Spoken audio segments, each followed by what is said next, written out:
Welcome to I Love This Thing So Freaking Much, a podcast about passion. My name is Sophie Katz, and today I am joined by Emma, a themed entertainment show writer and a travel fanatic. Welcome to the show, Emma. Thank you so much.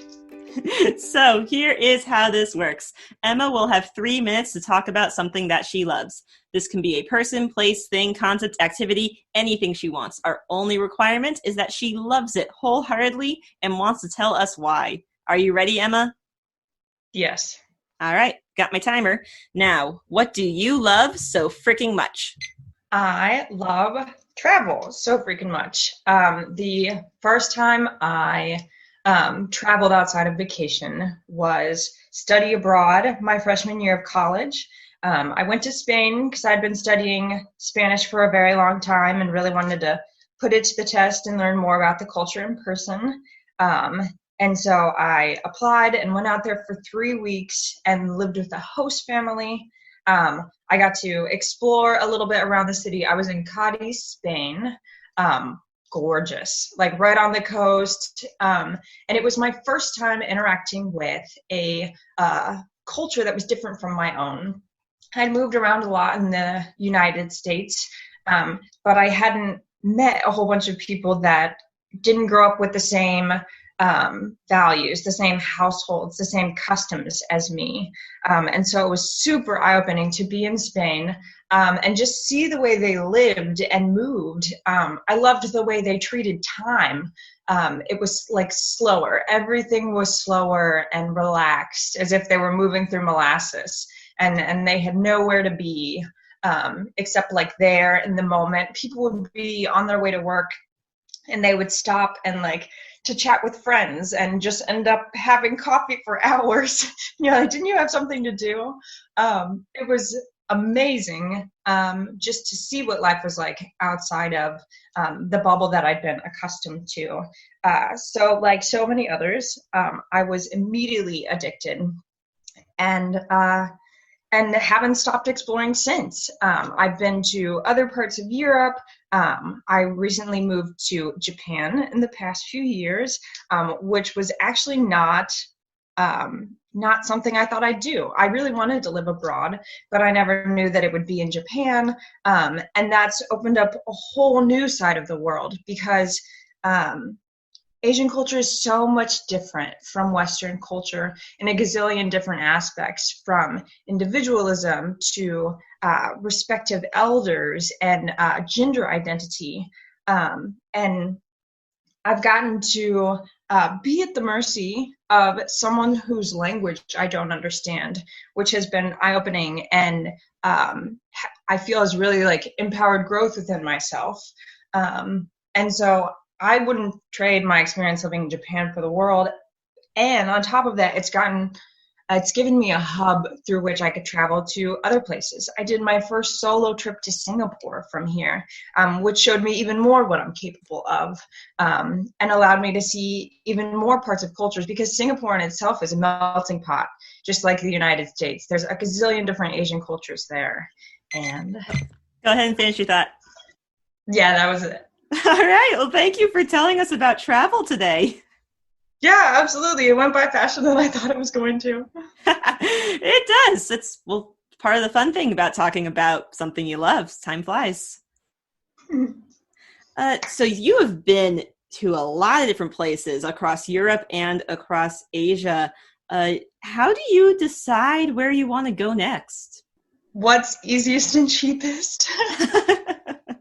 My most recent trip was Vietnam, and it was like not the top of my list is like Greece and South America, and like places that I wanted to go since I was a kid. But Vietnam was $2,000 and bookable that day, so I did it. Sounds pretty spontaneous, really. Yeah. Living in Asia has really allowed me to do that, and I've kind of had to get okay with it, with not planning in advance. It's really thrilling. I think it really works, especially when other people are busy and you're just on your own and you can just go and do it. Like, why not? So how much planning perhaps did you used to put into trips if you are doing less of it now? The first few times that I traveled was through study abroad. And so I knew months in advance. I booked my tickets in advance. I was usually doing like research and classes and stuff like that. It's really just like, do I happen to be available, and do I have the funds? I'll like plan some trips advance. Like I really wanted to go on this retreat to Bali. And so like that's something that I would know about a couple of months ahead of time. Now, if it works, I can do it quickly. That's usually the move. Do you have a preferred mode of travel, either by plane or train or boat or however you get from place to place? I loved maybe car. I loved planes as a kid. Having lived in Japan and had access to the Shinkansen, the bullet train, I love that mode of transportation because it gets you anywhere just about as fast as a plane, but you don't have to go through security. Hmm. Your ears pop a little bit going through tunnels, but it's like much easier on your immune system and doesn't dry you out being in an airplane cabin. I would say by land is probably my favorite, and it's a toss up between by car or by train. Maybe train because it's more romantic. Yeah. I do like trains. You talked about noticing differences where you traveled from your own culture. You listed off a bunch of these differences in Spain and Japan. Do you have any other memories of differences that stood out to you from other countries you've traveled to? I went to Myanmar last year. My friend was there teaching with the Peace Corps. Otherwise, again, wasn't near the top of my list, but I had the opportunity, so I went, and it was. I don't want to misspeak. I believe it's a third world country, and so that was just incredibly eye-opening to witness a culture that they spend most of their time traveling via motorbike. They'll have like a family of four on like actual chairs, like Hmm. strapped to a motorbike, and that's how they get around. Whole families live in one house because like the value on family is just that high. And it was kind of similar to Vietnam, where again the families live in one house. I loved it. The mom is the matriarch of the clan, and there's different ways that people come together into units, as in like how we like date in the United States. In Vietnam they have matchmakers. They even have like, I believe it was called a love market.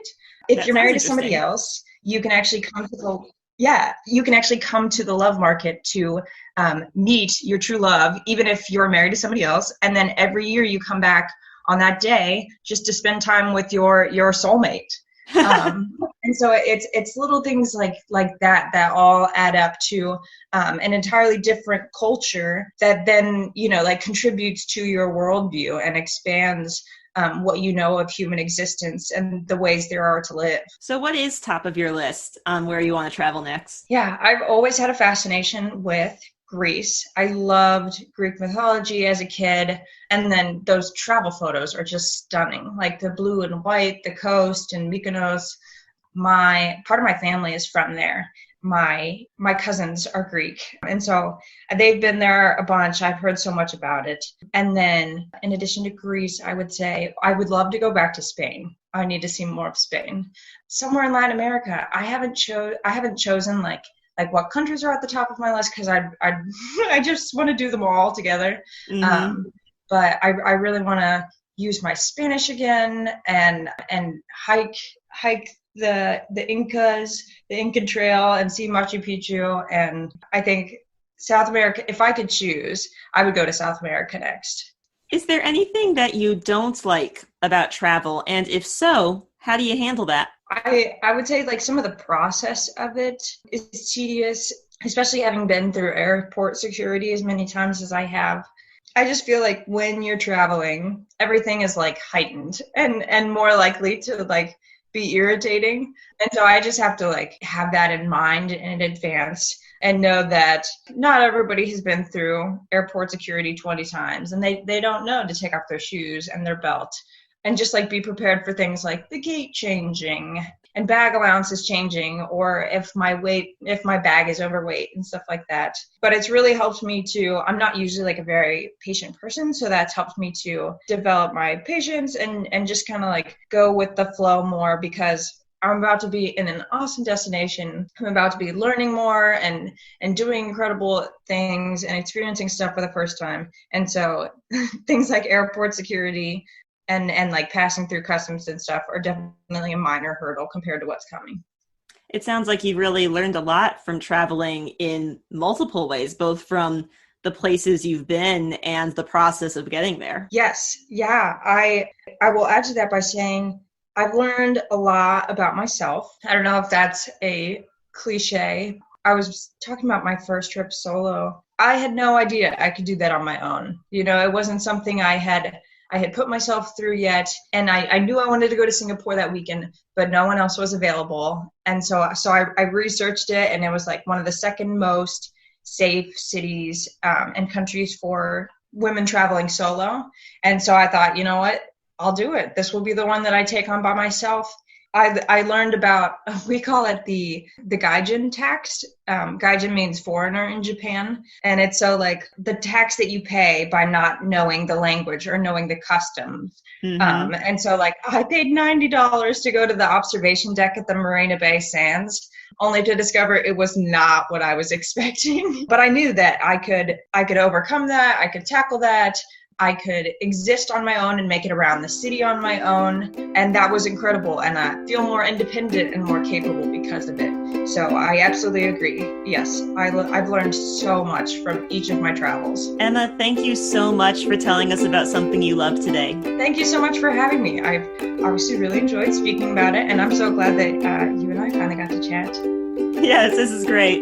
And thank you, our listeners, for tuning in today. If you would like to learn more about travel or our guest, Emma, you can find her social media information in the episode description. And don't forget to use the hashtag #LoveThisThingCast to tell us about the things you love. I Love This Thing So Freaking Much is a production of Through the Window Media. This episode was directed by Sophie A. Katz and edited by Melissa Block. You can find us at Through the Window on Twitter, Facebook, Instagram, or Tumblr. That is THROU The Window at all the social media sites. Be good to yourself, be kind to each other, and you'll hear from us again soon.